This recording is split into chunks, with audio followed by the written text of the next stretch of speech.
RCR presenta Hablemos de Educación, programa de orientación dirigido a la comunidad educativa del país, con la participación de especialistas del sector, quienes orientarán a jóvenes alumnos, padres de familia y docentes que se interconectarán mediante este canal de comunicación directa. En los próximos minutos, hablemos de educación.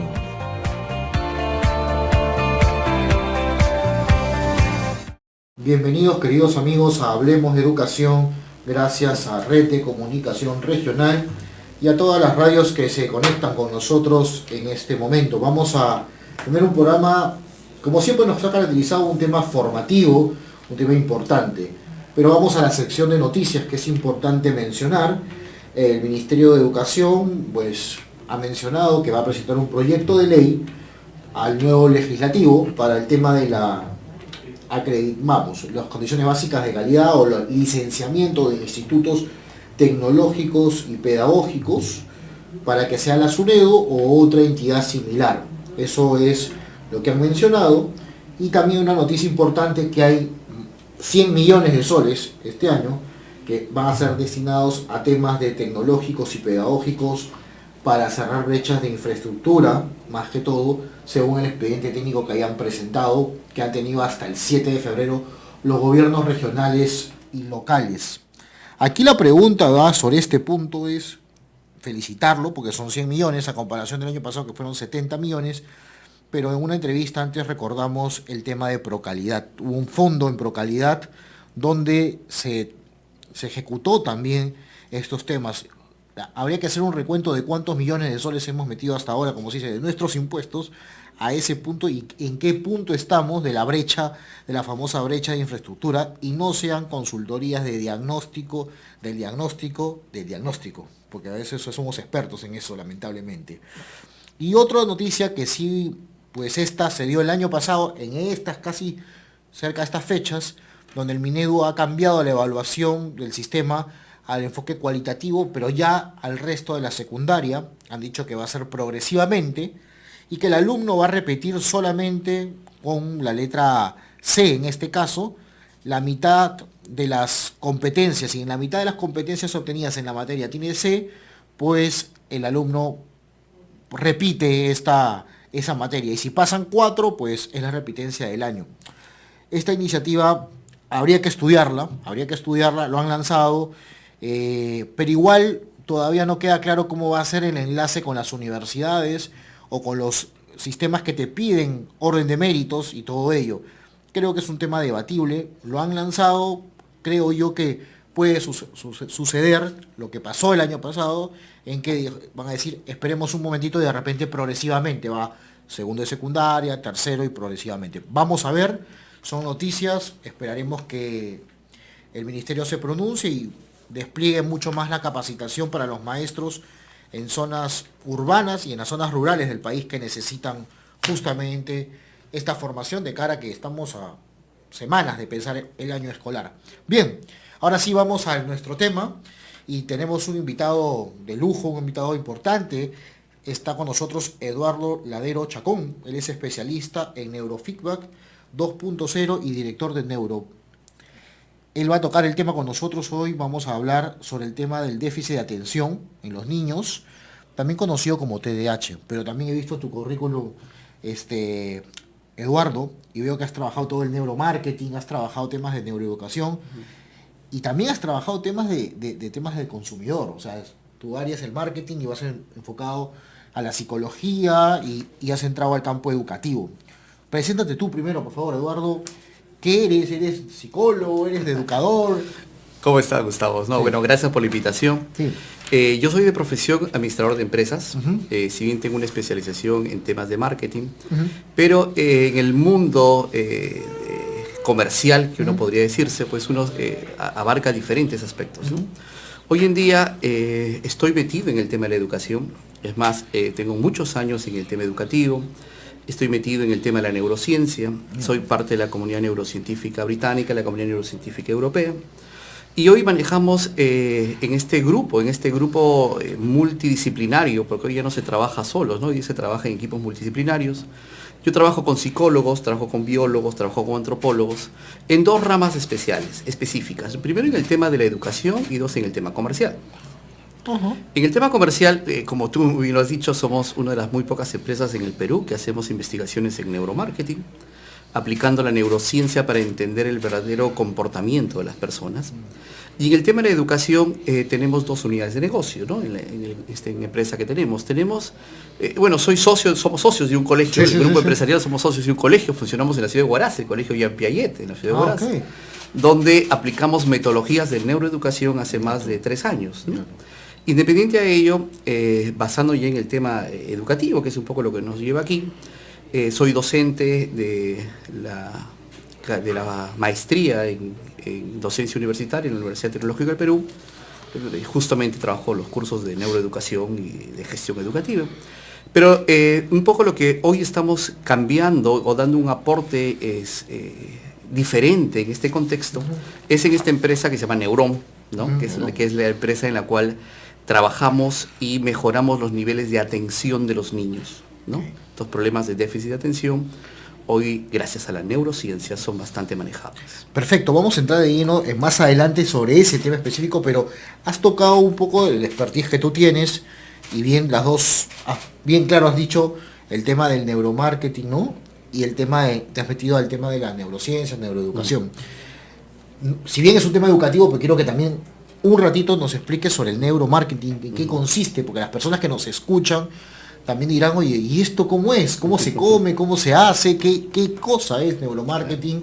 Porque ahora que también se habla de marketing político, está de moda en tantas cosas, entonces, ¿de qué consiste el neuromarketing? El neuromarketing, como la neuroeducación, tienen la misma base, que es la base neurocientífica. Es decir, lo que se busca hoy en día es conocer el verdadero comportamiento de las personas, las decisiones como las personas toman en un nivel comercial. Gerald Selman, profesor de Harvard, hace muchos años lanza al mundo una afirmación que mueve mucho el concepto del marketing, en la cual nos dice que el 90% de nuestras decisiones de compra son metaconscientes o subconscientes. Es decir, no somos tan racionales como pensábamos que éramos, ¿no? O sea, ese Homo sapiens sapiens dejó de ser tan sapiens. Entonces, hoy nos movemos bajo conceptos de creencias, nos movemos bajo conceptos ligados a temas antropológicos, nos movemos bajo conceptos emocionales, ¿no? Hoy se sabe, por ejemplo, mucho que las personas que están con mucha depresión o tienen muchos problemas emocionales son las personas que más compran, ¿no? Pero eso se sabe hoy gracias a la neurociencia. Pero, ¿cómo se aplica la neurociencia? Y no solo en el tema del marketing, sino en el tema de la educación. No solamente es entender el funcionamiento del cerebro, sino que acá ha entrado a tallar también otra área muy importante, que es el tema tecnológico. Nuestra empresa usamos equipos de tecnología, usamos electroencefalogramas, por ejemplo, que permiten entender o medir los niveles atencionales bajo un estímulo publicitario o no. Tenemos Eye Tracker que hacen seguimiento ocular, es decir, yo puedo mirar donde tú miras sin preguntártelo, ¿no? Entonces yo simplemente sigo eso, ¿no? Y software vinculados a factores emocionales. Entonces la unión de la tecnología, la unión de la ciencia, hacen que se vincule no solamente al mundo del mercadeo, como es el tema del neuromarketing, donde tratamos de encontrar o entender las verdaderas razones por qué las personas compran. Estos insights, como se le conoce, ¿no?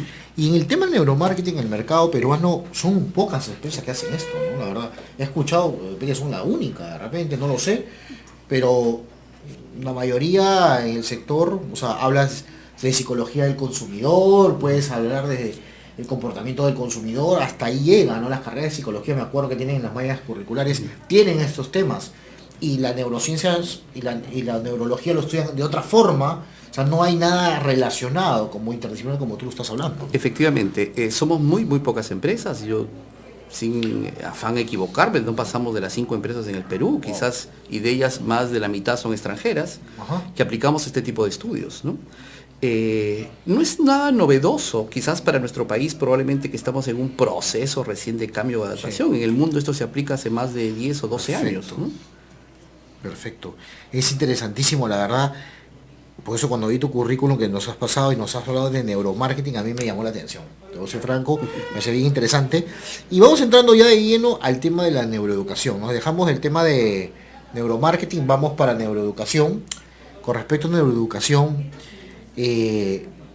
no lo has llamado neurociencias, porque un tiempo también en el mundo educativo se hablaba mucho de neurociencias. No voy a dar el publisher, hubo una empresa que parece que se apropió del concepto, ya estoy hablando de hace 4 años atrás, ¿no? Y yo no sé qué resultados tuvo tampoco, pero hoy ya no se escucha de esa empresa, ¿no? Entonces, tú lo has llamado neuroeducación, que es distinto, porque ellos comenzaban a hablar de neurociencias aplicadas a la educación. ¿Es lo mismo? ¿Es distinto? ¿En qué consiste? Prácticamente es lo mismo. Ya. ¿Por qué? Porque la base, como habíamos dicho, es la parte de la neurociencia. O sea, la neurociencia la aplicas a la educación y viene a ser neuroeducación. La neurociencia la aplicas al marketing y viene a ser neuromarketing, ¿no? O sea, la neurociencia la vas a aplicar en diferentes funciones o aspectos. Algo que es importante entender, que son 2 características que uno tiene que comenzar a evaluar o a destacar cuando se hable de estos conceptos neurocientíficos. Lo primero es el equipo multidisciplinario. O sea, hoy hablamos de juntarnos psicólogos, biólogos, antropólogos, marqueteros, educadores, ¿no? Y X diferentes profesiones para poder tener una visión mucho más amplia de lo que se tiene. Y lo segundo es el uso de tecnología. O sea, porque podemos tener mucho conocimiento teórico, pero si no aplicamos con el uso de tecnología, que en el Perú está comenzando a llegar paulatinamente, todavía es muy caro el uso de la tecnología neurocientífica, pero se está comenzando a dar. Sí, Entonces, sí. prácticamente es lo mismo entre neuroeducación y neurociencia, la aplicación de la neurociencia al mundo de la educación. Sí. Perfecto, entonces con eso ya más claro en este concepto, porque las personas que nos escuchan, los profesores o las madres, los padres de familia, el ciudadano de a pie, a veces no necesariamente conoce estos conceptos. Teniendo este marco teórico, también hacemos docencia desde la entrevista. Es importante llevar el marco de donde lo estamos comentando. Ya sabemos, queridos amigos, las 2 diferencias: neuroeducación, neuromarketing, que también haces tú. Y entrando de lleno en neuroeducación, hay un tema importante, ¿no? Durante muchos años, y en los últimos años, en Lima y también en algunas principales provincias, hay demasiado los psicólogos deriva, ¿no?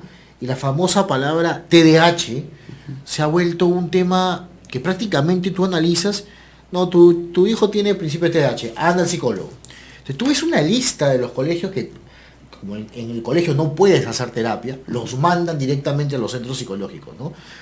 ¿Para qué voy a engañarte? En Lima hay 2 centros psicológicos que prácticamente tienes que sacar cita y en 3 meses te atienden, ¿no? Te digo, de los más caros como los más cómodos, pero se nota que la calidad es buena. Entonces hay demanda. Yo creo que, ¿no crees que ahí ha habido un abuso de parte de los colegios o de parte de los psicólogos, de decir que todo esto, no sé, la palabra TDAH se ha vuelto el cuco en el ámbito para los educadores? No sé. A ver, voy a contestarlo bajo 2 aspectos, ¿no? Sí. Primero, bajo el concepto de que efectivamente hoy se estima más o menos que entre el 7 y el 10% de la población en etapa escolar tiene problemas de déficit de atención. Entonces, lo primero que tenemos que entender es a qué le llamamos déficit de atención, porque no existe un parámetro, una línea que pueda medir a todos por completo. Existen muchas pruebas estandarizadas, efectivamente, ¿no? Pero hoy sabemos que cada cerebro es diferente. No todos tenemos el mismo tipo de cerebro, ¿no? Entonces, ¿existe un problema de déficit de atención? Efectivamente. Por otro lado, como tú bien lo dices, hoy es la terapia en moda, por decirlo de alguna manera. Y te lo voy a explicar por qué. Y eso tiene una función biológica detrás. O sea, nuestro cerebro está predispuesto a ahorrar energía. ¿Okay? Eso quiere decir que nuestro cerebro no estaríamos aquí a esta hora ni nada, porque estaríamos viendo televisión y todo por el estilo, ¿no? Es instintivo. Porque cuanto más ahorras energía, ¿no es cierto?, más vives. Eso va ligado mucho a conceptos relacionados que se conoce como el psicólogo Daniel Kahneman. Kahneman nos dice que nuestro comportamiento tiene 2 tipos, que son la respuesta rápida y la respuesta lenta. ¿Qué significa una respuesta rápida? Una respuesta rápida es aquella respuesta en la cual es casi rutinaria o habitual, en la cual tú compras lo que siempre compras, haces lo que siempre haces, te estacionas donde sueles estacionarte siempre. Claro, ¿no? es automático. Es automático. Y la respuesta lenta es aquella en la que es mucho más pensante. Hoy en día, y obviamente creo que estoy asumiendo conceptos para poderlos vincular a la pregunta, muchas veces, y no solo en el rubro de la psicología, sino en cualquier otro tipo de profesiones, actuamos también casi por inercia. Es decir, encontramos ciertos patrones repetitivos, ¿no es cierto? Y lo primero que hacemos, o lo primero que decimos es, los asumimos o los diagnosticamos con lo que es más común hoy día, que es el déficit de atención. Entre otras palabras, lo que invitaría hoy a nuestros amigos psicólogos de los diferentes centros de estudios es que realmente se tomen un buen tiempo para poder analizar a cada niño, porque cada niño es diferente. Muchas veces damos la respuesta casi en automático, como lo diría Daniel Kahneman, ¿no? Y podemos sacar cierto tipo de diagnósticos que no necesariamente son los correctos. Perfecto, perfecto. Bien, interesante tu apreciación. Hemos visto un poquito más sobre este tema. Vamos a ir a una pausa y quisiera que entremos más de lleno al tema, ¿no? Al TDAH, ¿no? ¿Cómo lo diagnostico? ¿Cómo me doy cuenta que mi hijo tiene estos problemas? Si se puede llamar problema, porque también a veces creemos que todo es un problema y a veces no vemos la parte positiva que tiene esto, ¿no?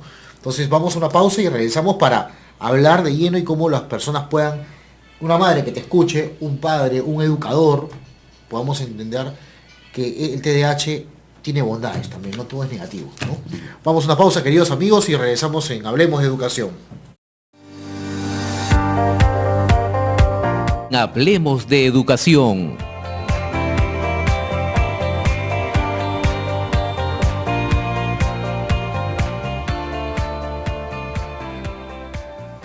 Regresamos, queridos amigos, a Hablemos de Educación. Estamos con Eduardo Ladero, especialista en neurofeedback. Y te dejé una pregunta antes de la pausa, ¿no? Yo soy un papá, soy padre también, y tenemos niños, o soy docente, y ¿cómo puedo identificar que un niño tiene TDAH? Primero, ¿qué concepto hay que darle, un marco conceptual a la persona que nos escucha para que pueda entender a qué nos estamos refiriendo? Y no todo necesariamente porque es un poquito inquieto, ya es TDAH, ¿no? No puede sentarse, no es TDAH. Entendamos primero el concepto, ¿no? O sea, el trastorno por déficit de atención e hiperactividad, que realmente ese es el nombre, conlleva a dividir en tres grandes grupos. Primero, los niños, en este caso que estamos hablando de niños, porque pues, hay en personas también, por si acaso, ¿no? O sea, las personas, si queremos generalizarlo, pueden tener problemas de atención, ¿no? Simplemente atención. Entonces, o pueden tener problemas de hiperactividad y no de atención, o pueden tener los dos. Entonces, son los tres grandes grupos que uno tiene que comenzar a diferenciar. ¿Cómo me doy cuenta? ¿Cómo me doy cuenta si realmente hay un problema detrás o no? Uno de los principales factores que nosotros como padres podemos tener cuando hablamos de factores de atención es entender que la atención, existen tres tipos de atención. Primero, para darle un marco teórico y poderlo entender. Existe lo que se le conoce como la atención selectiva. ¿Qué significa la atención selectiva? De la cual yo escojo qué atender. Es decir, si yo estoy en un salón de clase y lo que me explica el profesor no me interesa o no me llama la atención, voy a escuchar más a mi compañero que está al costado. ¿Por qué? Porque no me interesó lo que tú hablaste. El profesor es aburrido. Así es. No, el curso no me gusta. Selecciono qué escoger. Okay. El segundo punto de atención, que parte de la atención selectiva, es la atención sostenida, donde ahí entra el proceso de educación, en la cual yo mantengo ciertos niveles atencionales a un nivel alto, en el cual es porque me llamaste la atención y me interesa y yo te atiendo. ¿Ok? Es la atención sostenida. De ahí parte el proceso educativo. El tercer nivel de atención es la atención dividida, en la cual yo puedo hacer más de una cosa a la vez. Tú estás conduciendo el coche y estás hablando con tus hijos y estás mirando el tráfico y todo por el estilo, ¿no es cierto? Entonces, tu nivel atencional la divides. Ojo con esto, que tu potencial atencional es uno solo. Lo que estás haciendo es dividirla. Entonces, estás dándole 20% acá, 30% acá y 10% allá. No se estás dándole a porcentajes atencionales. Entonces, es lo primero que tenemos que entender cuando hablamos de atención. Si mi hijo, por ejemplo, no presta atención a la clase o a un curso determinado, pero si le pongo un videojuego y se queda sentado en el videojuego por horas y horas, está pegado a la pantalla, pues obviamente hay un factor atencional ahí, muy fuerte. El problema está que le llama más la atención el videojuego que la clase o el estudio. ¿Ok? Pero ¿qué pasa si es que yo le pongo un videojuego, le pongo algo y genero un nivel de atención, pero rápidamente se sigue distrayendo? O sea, ve un rato, juega un rato y dice, va otra cosa, se va otra cosa, se va otra cosa. Ahí hay un problema ya de atención. ¿No es cierto? Okay. Ahí hay un problema de atención. Okay. Ahora, la hiperactividad también está vinculada ahí. Una cosa es ser inquieto y otra cosa es ser hiperactivo. Son cosas totalmente diferentes, ¿no es cierto? O sea, es más, se dice hoy que el niño que no es inquieto es porque tiene algún problema. O sea, el niño por naturaleza es inquieto. Y es más, esa inquietud va vinculada a factores de creatividad. El problema que tenemos hoy en los colegios es que matamos la creatividad. Y ese es el primer problema que se tiene. Recordemos que en los colegios estamos todavía pensando en la era prusiana, donde viene el concepto de los colegios, ¿no? En cual el mejor salón, ¿cuál es? En el que nadie se mueve, en el que nadie habla y en el que todo el mundo dice sí, ¿no? O sea, para el docente ese es el mejor salón, para algunos, obviamente. Pero eso no es así. El niño por naturaleza es inquieto. O sea, el niño va a descubrir, va a buscar, va a crear cosas determinadas. Pero cuando este proceso ya excede un límite determinado, no puede quedarse tranquilo, no puede ser, y hay un problema de hiperactividad. Entonces, yo, el primer consejo que le daría a los padres de familia, primero se llama observación. Observar bien qué es lo que está pasando y en qué casos se da o no se da. Pero esos problemas, es importante entender algunos factores que nos pueden llevar. Si bien es un trastorno neurobiológico, en el cual tenemos que generar ciertas terapias, en unos casos son fármacos, en otros casos no son fármacos, son procesos como el que estamos planteando ahora, que es el neurofeedback. Sí. ¿Okay? Hay algunos antecedentes que son importantes entenderlos como padres. Primero de ellos es la alimentación. La alimentación influye enormemente en el proceso de atención. Entendamos que la atención, biológicamente hablando, está manejada por esta parte prefrontal del cerebro, que son unas funciones ejecutivas, ¿no? La alimentación influye muchísimo. O sea, hoy un niño que no toma un buen desayuno y se va a clase, obviamente su nivel de atención va a ser bajo. Sí. Entonces, se duerme muchas veces. Exacto, porque es lógico, ¿no? Entonces, la pregunta es, ¿tiene problemas de atención o hay un déficit de atención detrás? No, hay un problema de alimentación detrás. ¿Problema nutricional o...? Nutricional. En pocas palabras, empapeo, como se dice, ¿no? Exactamente. No comió bien, ¿qué esperas? Las grasas, el exceso de grasas, entonces todo eso influye, ¿no? Hoy, pues se sabe, por ejemplo, el tema de los frutos secos, son muy buenos para el tema de generar un neurotransmisor o ayuda en el concepto de los niveles atencionales. Miren que hoy está demostrado científicamente, por ejemplo, los famosos secretos de las abuelitas, el agua de manzana que nos decían, antes agua de locos, ¿no? O sea, pues te sirve en la memoria, ¿no? Sí. Te sirve mucho en la memoria. Entonces, la alimentación es uno de los factores muy importantes para hablar de estos conceptos. El segundo factor importante está vinculado al sueño. ¿Por qué el sueño? Porque hoy se sabe que nuestros hijos o nuestros niños o nuestros alumnos, y no te hablo solamente de colegio, te hablo también de universidades, ¿no? O sea, duermen muy poco. O sea, no respetan el horario que deberían de dormir. O sea, si yo recuerdo una clase que yo dictaba en pregrado, yo dicto en ISIL también, le preguntaba a un chico que tenía una clase 7 de la mañana y decía, uy, esta clase debe ser fenomenal, porque 7 de la mañana teóricamente debe estar guau, ¿no? Entonces, ¿no?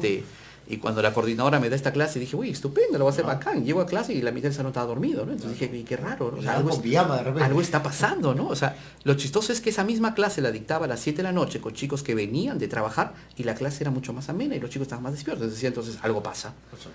Entonces me atreví a investigar un poco, ¿no? Con estas ansias de investigador y llegué a unas conclusiones interesantes, que muchos de los chicos que se quedaban dormidos, para empezar, o no tomaban buen desayuno, porque hoy empiezas clases 7 de la mañana en una universidad. Mi pregunta es, si que vives muy lejos, ¿a qué hora te levantas? O sea, esa parte se tiene que analizar en el tema de educación. Y la pregunta es, ¿a qué hora se duermen? Y les digo, ¿y tú a qué hora te duermes? Decía, profe, yo en verdad me duermo, pues, qué sé yo, a la 1, 2 de la mañana, ¿no? Me pegué en una serie en Netflix y estoy ahí, ¿no? La pregunta es, entonces, ¿cuántas horas duermen? Entonces, ¿influye en los factores atencionales? Muchísimo. Hoy le pones el televisor al niño en el cuarto y tú no sabes a qué hora se duerme. Entonces, el uso de dispositivos como televisores, celulares, videojuegos y todo por el estilo, por ejemplo, influyen enormemente en los factores atencionales. Se recomienda que 2 horas antes de dormir no use ningún dispositivo electrónico. Importante. Para los niños y para adultos también. Para todos. Para todos. O sea, eso de dormirse viendo tu Facebook, tu Instagram, viendo las últimas noticias. Es lo peor que Twitter. Puede pasar, Recuerde que el cerebro sigue, o sea, es el momento del sueño en el que el cerebro procesa la información. Ahí se consolida la memoria, que se conoce como memoria de largo plazo. ¿Cierto? Entonces es sumamente importante. Y este tema de la atención de los sueños, que tú estás hablando del tema tecnología, o sea, si bien es cierto, la tecnología puede servir para muchas cosas, pero también puede hacerse que te dificulte un buen descanso, como estás mencionando. ¿Qué pasa, por ejemplo, todo el mito que tenemos, ¿no? De la gente a veces se queda durmiendo viendo la televisión? ¿La televisión también entra en esa categoría igual que los celulares y todo? Obviamente que sí, es cualquier dispositivo electrónico. O sea, ¿qué va a pasar con tu cerebro? Para empezar, no duermes bien. Porque estás en lo que nos ha pasado a todos, me incluyo, en el cual tú quieres ver un programa, qué sé yo, y estás entre que duermes y ves, ¿no? Y al final no haces ninguno de los dos. Al final no haces ninguno de los dos, ¿no? Y lo chistoso es cuando alguien te apaga el control remoto y dices, estoy mirando, ¿no? O sea, entonces, al final no haces ninguno de los dos. Y te quedas dormido y ya es 2 de la mañana y está el televisor. Y no descansaste. O sea, ¿no te pasa que a veces te levantas, te despiertas y dices, o sea, ¿y te sientes cansado? Es por eso, porque no has dormido bien. Entonces el sueño es sumamente importante. Por ejemplo, cuando hacemos esas terapias de neurofeedback con los pacientes que tenemos, o sea, lo primero que hacemos es recomendarle este tipo de cosas: alimentación, sueño, el uso de los videojuegos. No digo que hay que quitarles, porque es la realidad. Todo. Sí. Hay que dosificarlo. Eso es lo importante. En el tiempo, en el espacio, Exacto. Con unas rutinas claras, ¿no? O sea, hay gente que, porque lo veo, ¿no? En supermercados o en restaurantes, el papá está comiendo para que el niño no fastidie, ya toma el celular y el chiquillo está, pero un poco más se mete en la pantalla, ¿no? Entonces uno dice, oye, bueno, aquí esto está bien, no es importante que un momento puedan interactuar con los videojuegos o ver sus películas y todo, pero hay un límite, ¿no? Hay un límite, ¿no? Por eso incluso se recomienda en algunos casos, y creo que está relacionado a esto, es que tú puedas, en vez de estar viendo algo, pues un libro, cuenta lo famoso que tú tenías, o alguno tenía la oportunidad de que sus padres le contaban un cuento, ¿no? O la redundancia, le cuentan el cuento bonito, le narran, entonces el niño duerme mucho más. O sea, ¿eso no es un mito o eso es verdad? Entonces está comprobado que sí. Exactamente, que está comprobado, ¿no? O sea, y hay varias cosas que nosotros como padres, por ejemplo, tenemos que hacer ciertos sacrificios y también, por eso es importante entender el cerebro y cómo el niño aprende, ¿no? Claro. O sea, por ejemplo, lo típico que hoy pasa es que los chicos se paran aburriendo. Estoy aburrido, ¿no? Entonces, como estoy aburrido, eso es de moda. Estoy aburrido, ¿no? Y eso nos genera un estrés a los padres, ¿no? Y mi hijo se ha aburrido, ¿qué hacemos, no? Entonces, señores, que se aburran. Claro. O sea, tú sabes que una de las principales herramientas para la creatividad y para el desarrollo neuronal es el aburrimiento. El chico va a estar aburrido 10 minutos, 15, quizás, y de ahí va a hacer algo, va a comenzar a crear cosas, va a comenzar a jugar. Es lo mismo que pasa con la comida. No sé si, de repente el símil es estúpido, de repente, perdón la palabra, pero es tonto, pero pasa con la comida, ¿no? O sea, a mí me ha pasado, yo tengo 2 hijos, y cocinamos un día algo que tenga que ver con verduras, porque no todo el tiempo puedes comer, pues, salchipapa, pollo a la brasa, ¿no? Por más que nos guste y la comida peruana está rica, pero hay de todo, y bueno, tocó verduras, con algo, ¿no? Mi hijo, no quiero comer, no me gusta, ok, es lo que hay, y lo deja su comida ahí.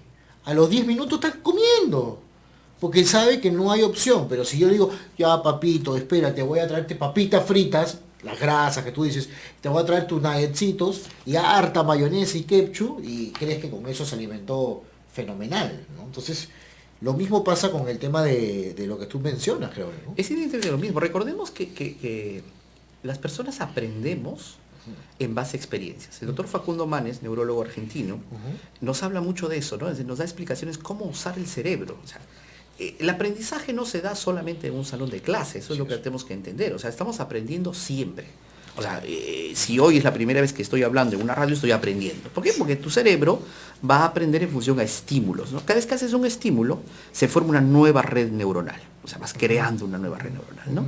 Entonces, ese aburrimiento, entre comillas, lo que hace es que tú como persona, porque no solo es en los niños, pasa en nosotros también en los adultos, vamos a buscar la manera como distraernos, creando qué o enseñando qué nuevas redes neuronales.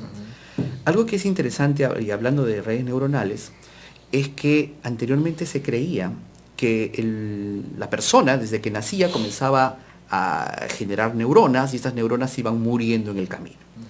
Hoy se sabe, gracias a la neurociencia, que eso es mentira. Hoy, desde que nacemos hasta que morimos, siempre existen neuronas nuevas que se van a generar. Eso se llama neurogénesis. Pero lo más importante de esto es que estas redes neuronales que nosotros hacemos, y acá se vincula un poco al concepto de Daniel Kahneman, que te hablaba de respuesta rápida y respuesta lenta, son redes que se van formando cada vez que tú vas haciendo lo mismo. Es decir, vas creando hábitos, vas creando costumbres, vas aprendiendo cosas, en tu cerebro se forma una red neuronal, como decir un caminito en el cerebro. Perfecto. Lo importante de esto es entender que cada vez que encuentras el mismo estímulo, por instinto tu cerebro va a ir a crear ese mismo caminito, ¿no? Eso se llama una red neuronal. Pasa lo mismo con los problemas de atención, pasa idénticamente lo mismo. Como ya no has entrenado tu cerebro para poder manejar tu factor atencional, porque entendamos que la atención se entrena, ¿qué va a pasar? Tu cerebro va a responder instintivamente. Hoy, gracias a un nuevo concepto que se llama la neuroplasticidad cerebral, la neurociencia nos explica y nos dice que cualquier acción, cualquier actividad, cualquier red neuronal que tú crees que está mal, lo puedes llevar puedes dejar de usarlo y puedes crear nuevas redes neuronales. Sobre eso se basa un poco el trabajo con lo que nosotros hacemos. Hoy usamos neurofeedback, usamos mindfulness y y usamos programación neurolingüística para mejorar los niveles de atención. Si lo decimos de otras palabras, para crear una nueva red neuronal que esté ligada a factores de atención. Eso es lo que hacemos. Bien interesante lo que estás mencionando y nos has ilustrado un poco para que como padres podamos entender, el docente pueda conocer un poquito más de estos temas. No se da un curso esto en las carreras de educación, usualmente. En posgrado tú estás enseñando, pero hay que ser franco, la oferta formativa en el país prácticamente es nula para los educadores. Más está de moda lo que disponía en noticias hace un rato, ¿no? El cambio de la evaluación, o sea, nos pasamos todo el tiempo hablando sobre cosas, sí son importantes, pero creo que hay herramientas que necesitamos darle a la educación como esta, interdisciplinarmente, que podamos abordarlo. Vamos a una pausa y vamos a hablar también sobre dónde formarse, cómo enterarse, porque ya de repente el docente nos escucha y dice, o el padre de familia, o de repente el gerente municipal de una municipalidad, de desarrollo social, los gerentes de desarrollo social de todos los gobiernos regionales que tienen un chupo de presupuesto, mucho presupuesto, y dicen, ¿y qué hago? ¿Qué proyecto hago? Porque hemos escuchado siempre. Llega fin de año y, bueno, devolvimos el 30% al tesoro público, ¿no? Y no sabemos qué ejecutar. Parece que no tuviéramos necesidades. Y un país donde estamos bastante necesitados, creo que nos puedes decir un poco por dónde caminar por ese lado, dónde se ofrecen estas ofertas formativas, o consultorías, o trabajo, o acompañamiento a los docentes, o los padres de familia. ¿Sí? Vamos a una pausa, queridos amigos, y regresamos en Hablemos de Educación. Hablemos de Educación.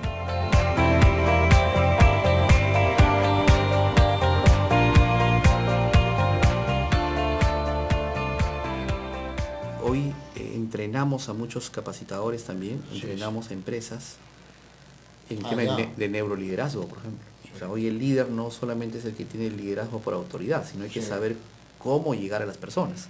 Y la mejor manera de cómo llegar a las personas es entendiendo el cerebro de las personas. Sí, claro, totalmente. Entonces, hoy te hacemos también eso, ¿no? Sí. Listo. Vamos al bloque. Listo. Regresamos, queridos amigos, en Hablemos de Educación, y voy a hacer una pregunta que está en tu tarjeta. Mira, dice, ¿estás preparado para conectarte emocionalmente con las personas? Es una pregunta, pocas instituciones o empresas en su tarjeta de presentación te lanzan una pregunta, ¿no? La mayoría te pone, pues, contrátame que soy la maravilla del mundo. Tú has puesto una pregunta. Mira, eso es interesante. ¿Qué significado tiene esto, de verdad? El significado es muy amplio. Para empezar, como te había dicho, nos movemos en función de emociones. Las emociones hoy marcan el hito de cualquier respuesta que uno puede tener. Más que reaccionar a un tema emocional, lo que debemos de buscar es accionar a un tema emocional. ¿Cómo lo vinculamos a diferentes rubros? Por ejemplo, la emoción y la educación, o el aprendizaje, perdón, sabemos que hoy está muy relacionado. Es decir, Francisco Mora, doctor en biología, también español, nos dice en uno de sus libros, no se puede aprender lo que no se ama. Y eso es lo que pasa con la educación, si te das cuenta. O sea, el profesor que nos cae bien, el profesor que genera empatía, el profesor que es ahí, profe, no es el que escucha la clase, el profesor que te cuenta la historia y te dice, mira, y pasó esto, y te hace escenificar, te dice, ahora tú vas a hacer, por ejemplo, ustedes van a hacer, qué sé yo, el Huáscar, ustedes van a hacer, y vamos al combate, a ver, tira el papel, o sea, y haces una historia de esto, es la que se va a quedar en la memoria, ¿no es cierto? Entonces, la emoción hoy es lo que marca el comportamiento de las personas. No solo en educación, hablen en el tema empresarial, en nuestro tema humano y de relaciones también. Y lo quiero llevar un poco también a lo que pasa cuando hay problemas de déficit de atención. Si te das cuenta, cuando encontramos un problema de atención en nuestros hijos, genera también un problema emocional en la familia. Porque es un problema para la familia. O sea, y genera, por ejemplo, muchos factores en los padres que van vinculados al no saber qué hacer. O sea, al generarte estrés, y al generarte estrés, obviamente tu cerebro funciona diferente. Y el estrés es también en los niños, ¿ah? Ojo con esto. O sea, otro problema que se tiene en los factores de atención es el estrés. O sea, terminan el colegio 4 de la tarde, les dejan tareas, de ahí se van a estudiar tal cosa, se van a estudiar otra cosa. O sea, la pregunta es, ¿ya qué hora el chico vive como chico, como niño? Entonces el estrés también es un factor importante. La emoción mueve al mundo y es lo que va a mover al mundo de acá en lo que viene de la época. Sí, totalmente. Nosotros reaccionamos por emociones. No son estímulos que llegan y reaccionamos. A veces lo razonamos, a veces no. Hay que decirlo, ¿no? El ser humano es uno de los... Es muy bueno en generar pretextos. ¿A qué me refiero?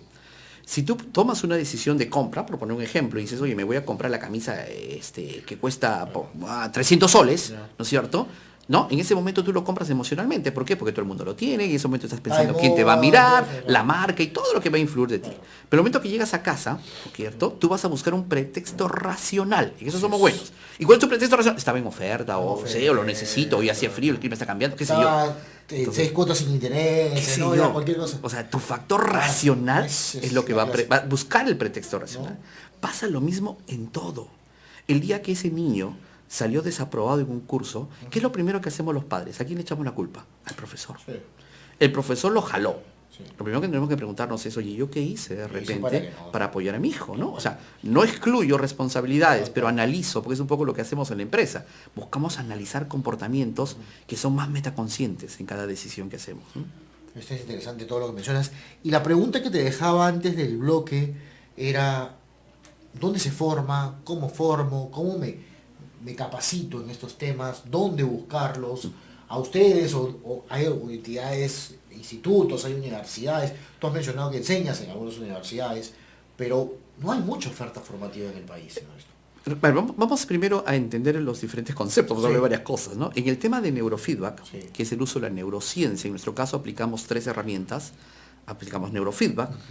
Si me permites explicarte un poquito qué es para que puedan entender de qué hablamos, ¿no? El neurofeedback, ¿qué es? Es el uso de dispositivos neurocientíficos, o sea, por medio de un dispositivo, unos diodos, un diodo que se pone en el cerebro, en esta parte del cerebro, y un software que lo trajimos de Australia, el niño comienza a aprender jugando. Es decir, sin agarrar nada, para poner un ejemplo, agarra un avatar, por ejemplo, y dice una carrera de escobas. Y dice, tú vas a hacer ese avatar. Concéntrate, y a medida que tú te concentras más, tu escobita o tu avatar comienza a generar más velocidad. Entonces, jugando, el niño entrena el cerebro. Aplicamos mindfulness, que complementa la primera estrategia, que el mindfulness viene o se basa en la meditación, la relajación consciente, ¿no? Que también viene de Oriente y se aplica en diferentes áreas, para poder manejar emociones y mejorar niveles de atención. Y lo tercero es la programación neurolingüística, estas trabas mentales, que alguien sin querer, el profesor te dice, tú eres malo en matemáticas, y tú te la pasaste toda la vida creyendo que eres malo en matemáticas, ¿no es cierto? Eso pasa siempre. Entonces tratamos de desbloquear el cerebro.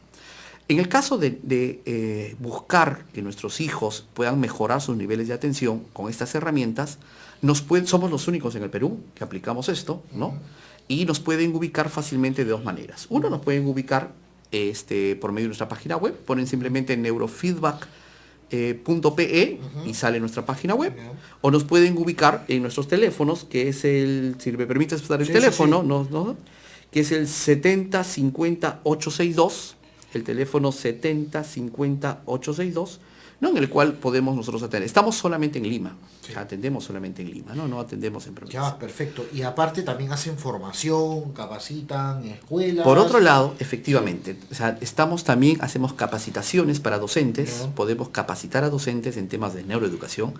Hoy hablar de educación sin saber cómo se aprende es casi ilógico, entonces damos capacitaciones a los docentes, damos capacitaciones para padres de familia, hay colegios que nos han contratado para hacer escuelas de padres y darles estos tips, ¿no? O sea, cómo alimentar, cómo enseñar, ¿no? Una serie de cosas que van a influir en el tema educacional. En ese aspecto, igual nos pueden buscar también en nuestra página web, en este caso es como Neuron, el nombre de la empresa, ¿no? Y aparece en nuestra página web, o nos pueden llamar al mismo teléfono, que es un poco donde centralizamos todo, ¿no? Sin ningún problema. O bueno, ahí está mi nombre, me pueden buscar también en las redes sociales, así que fácilmente me pueden ubicar. Entonces hacemos eso, colegios y no solo colegios, también en empresas, porque también hacemos trabajos de neuroliderazgo, de capacitaciones en atención. Algo que, por ejemplo, es importante en el tema de atención. Están dispuestos a irse a regiones también. Sí, tenemos una agenda un poco complicada, pero sí la podríamos hacer, con una planificación determinada, sí se puede trabajar. O sea, algo que tenemos que entender hoy es que si realmente queremos que la educación cambie, tenemos que sumar todos. Claro, así es. Si no hay otra opción, ¿no? Y creo, salvo estar equivocado, no se están dando todavía estos pasos fuertes de mejora de la educación. Sí, es verdad. Que es un poco lo que vamos a tener. Hoy esta falta de información, por ejemplo, algo que suele pasar mucho también es el tema de los medicamentos cuando hay problemas de adicción. Nosotros no estamos a favor de la medicación. Hemos tenido casos de niños que han entrado medicados y que con las terapias que hemos dado han dejado la medicación. Entonces, porque el cerebro, por esta base biológica de plasticidad o neuroplasticidad, puede cambiar sin fármacos. Sí, lo que pasa es que ha habido mucho desgaste en el tema, ¿no? O mucho farmacodependencia o también psicolodependencia, ¿no? El psicólogo, como te decía al principio, pasa, ¿no? El chico lo ve inquieto un poquito, no mira, no atención, no atendió a la clase, y puede ser que la profesora no haya preparado bien su clase, o puede ser que la clase que en ese momento se dio o se ejecutó, ya no voy a decir dictó, ¿no? O se realizó, pues no atiende a la inteligencia que el niño más desarrolla o ha desarrollado. O sea, no sé, o sea, hay diversos factores para decir, no tan rápidamente podemos decir que es TDAH, ¿no? No, así es. Y algo que, por ejemplo, pasa mucho, y hablando del tema de emociones, o sea, no solo es centrarnos en el niño que va a escuchar la clase, o en el alumno que va a escuchar la clase, es centrarnos en el docente. Ese docente puede estar de burnout, puede sobre estrés, ese docente puede tener un problema emocional. O sea, la pregunta es, ¿y cómo entra a la clase? Así es. O sea, ¿alguien se fija en el docente? ¿Alguien capacita al docente? ¿Alguien mira al docente? Entonces, son varias variables, varias aristas que se tienen que dar y se tienen que complementar, ¿no? Un poco en el concepto que se tiene. Algo que nos suele pasar a los adultos, porque ojo que este tema de déficit de atención nos lleva hasta ser adultos, ¿no? Algo que suele pasar mucho en nosotros alumnos, que nos podemos dar cuenta que tenemos un problema de atención, es cuando creemos que tenemos un problema más de memoria que de otra cosa. O sea, el día que digo, yo me paro olvidando las cosas, el problema no es que te olvides, el problema es que no hay atención, porque la atención es la parte principal de la memoria. Sí. Entonces es ahí donde se tiene que trabajar, y se puede trabajar con adultos, ojo con el tema de la neuroplasticidad. Sí. O sea, se puede trabajar desde niños, jóvenes, adultos. Algo que también hemos hecho es entrenar deportistas. ¿Ah, sí? Claro. ¿Por qué? Porque el deporte pues genera factores atencionales muy fuertes. O sea, ¿por qué en los últimos minutos nos meten gol? Porque perdiste la atención. O sea, ¿por qué un tenista es mejor que el otro? Y hoy hay muchas evidencias en el mundo de aplicar técnicas de neurofeedback en los deportes, que es otro campo de acción que en el Perú tampoco está explotado. Muy interesante lo que mencionas, la verdad. Todo el tema, ojalá que ayudes también para que el deporte mejore un poco en el país. Y digo el deporte, no digo el fútbol, que es el más conocido, que ya sabemos que ahí estamos. Hemos tenido unos logros, pero creo que el tema del deporte todavía se puede hacer mucho. Muchísimas gracias por estar con nosotros, Eduardo, la verdad. Interesante lo que nos has abierto el panorama, a las personas que nos han escuchado, tiene más claro el concepto de lo que ofrecen ustedes ahora, y también nuevos conceptos que van entrando en el ámbito de la educación, en el tema en el marketing, en fin, en todo ámbito, y estés entrando trayendo tecnología y ciencia y apoyando para que el docente, el alumno, el colegio, en fin, la comunidad educativa pueda tener mayores herramientas de cara a un mejor desarrollo del niño, ¿no? Y del adolescente, y tener mejores ciudadanos en el fondo de ese tema. Al contrario, gracias por el interés. Estos programas que son los que deberían de replicarse mucho realmente, porque nos hace falta mucho trabajo en el tema de educación. Vuelvo a repetir, cualquier cosa nos pueden ubicar en nuestra página web, es neurofeedback.pe, nos pueden ubicar en las redes sociales, tenemos Facebook, en Facebook nos pueden ubicar también como Neurofeedback Perú, ¿no? Y en temas relacionados quizás al tema de la neurociencia en otro tipo de aplicaciones con nuestra empresa que se llama Neuro. Listo. Entonces fácilmente nos pueden ubicar. Perfecto, muchas gracias a ti, Eduardo. Y vamos a dar, antes para acabar, una noticia importante. El grupo Educación al Futuro ha hecho una encuesta, elaboró un sondeo a profesores y directivos de colegios, catedráticos, universidad, líderes de opinión, en fin, una muestra bastante grande, y tenemos las personas más influyentes en el sector de educación, más influencers, vamos a decir en términos... Los influencers. Sí, curiosamente tenemos encabezando la lista al ex ministro de Educación Jaime Saavedra, le sigue el ingeniero, porque es ingeniero, el señor León Trachtenberg, que es del Consejo Nacional de Educación también. Ya un poquito más por debajo está la actual ministra de Educación, Flor Pablo, está el superintendente de la SUNAT, Martín Benavides, está el fundador de la Universidad USIL, Raúl Díez Canseco, está el consultor y educador Paul Neira, le sigue César Guadalupe, presidente del Consejo Nacional de Educación, está también, mencionan a Gonzalo Galdós, que es actualmente ex rector de la UPC, ¿no? Y también está la señora Marisabel León, la presidenta de la CONFIEP. Es interesante porque tenemos un ex viceministro, tenemos una persona que no ha sido ministro, pero influencia, la ministra actual, casi todos tienen cargo público o están vinculadas a la política educativa del país. De todos estos, curiosamente, sin mal no recuerdo, solamente 2 son educadores. Eso te dice un poco cómo estamos los educadores. Todavía creo que tenemos que trabajar mucho. La influencia de las otras áreas es muy buena y eso hay que rescatarlo, pero creo que también aquí también tiene que haber maestros y personas vinculadas que tienen estas herramientas para poder desarrollarlo de la mejor manera. Felicitamos a todo esto y de acá yo sí quiero mandar un saludo a Paul. Paul Neira es un gran amigo y me alegra mucho que esté en el ranking, están en el top 10, como se dice, de los que están en más influencia en la educación, y a pesar de no haber tenido cargo público, creo que es un buen reconocimiento. Ya has venido 2 veces por acá, Paul, y de acá te felicitamos, y a todos también, y ojalá que sigan apostando por el tema educativo. Bien, Eduardo, nuevamente muchísimas gracias y regresamos en una próxima edición de Hablemos de Educación. Hemos presentado Hablemos de Educación con el licenciado Gustavo Nakamura. Hablemos de Educación.